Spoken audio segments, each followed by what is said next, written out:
Hi friends, మేము రసాయన ఎరువులు లేకుండా ఇక్కడ మా పొలంలో ఆర్గానిక్ చేయాలని చెప్పేసి ఈరోజు మా బ్రదర్ గోపాల్ దగ్గర పెండ ఆవు మూత్రం తీసుకొచ్చినాము. తర్వాత ఇది పుట్టమట్టి, తర్వాత బెల్లం తీసుకొచ్చి ఇది ఆర్గానిక్ ఎరువుని తయారు చేస్తున్నాము. ప్రస్తుతం ఎలా ఉందనేది మాకు ఫస్ట్ టైం ఇది, కాబట్టి ఎలా ఉంటుందో మాకు ఐడియా లేదు. ఫస్ట్ టైం చేస్తున్నాము. కాబట్టి ఒకవేళ సక్సెస్ అయితే మాకు ఒక మొత్తం మాది అందరిది కలిపి ఒక 5 ఎకరాలు ఉంటుంది.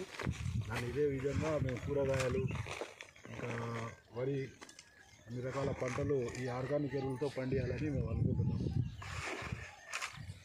సో ఇది ఎలా ఉంటుంది అనేది మేము ఫస్ట్ టైం చేస్తున్నాము. ఇది పెండలో పచ్చి పెండలో ఇది పుట్ట మామూలుగా గట్టి మట్టి తెచ్చినాము.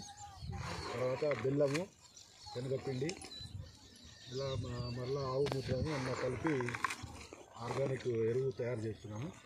చూద్దాం ఇది ఎట్లా ఉంటుందో. 2 days తర్వాత దీనికి 2 days ఇట్లా గాలికి మామూలుగా ఎండ తగలకుండా ఆరాలి.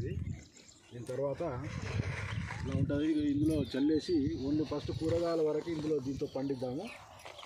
ఇది రసాయన ఎరువులు లేకుండా పండియాలని ఆలోచిస్తున్నాము.